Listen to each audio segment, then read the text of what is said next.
खौफनाक, डरावनी, रगों में खून मुंजमद कर देने वाली कहानी खौफज़दा की अगली किस्त के वाक़यात में शामिल है।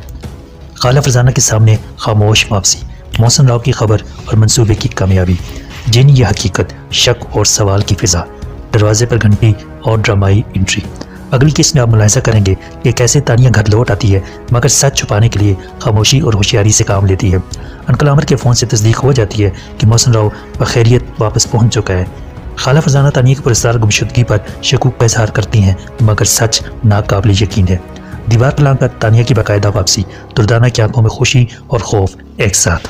तो अगर आपको भी खौफनाक, डरावनी और रगों में खून मुंजमद कर देने वाली कहानियाँ पसंद हैं तो अभी चैनल सब्सक्राइब करें, बेल आइकन प्रेस करें। मिलते हैं इस वीडियो के साथ।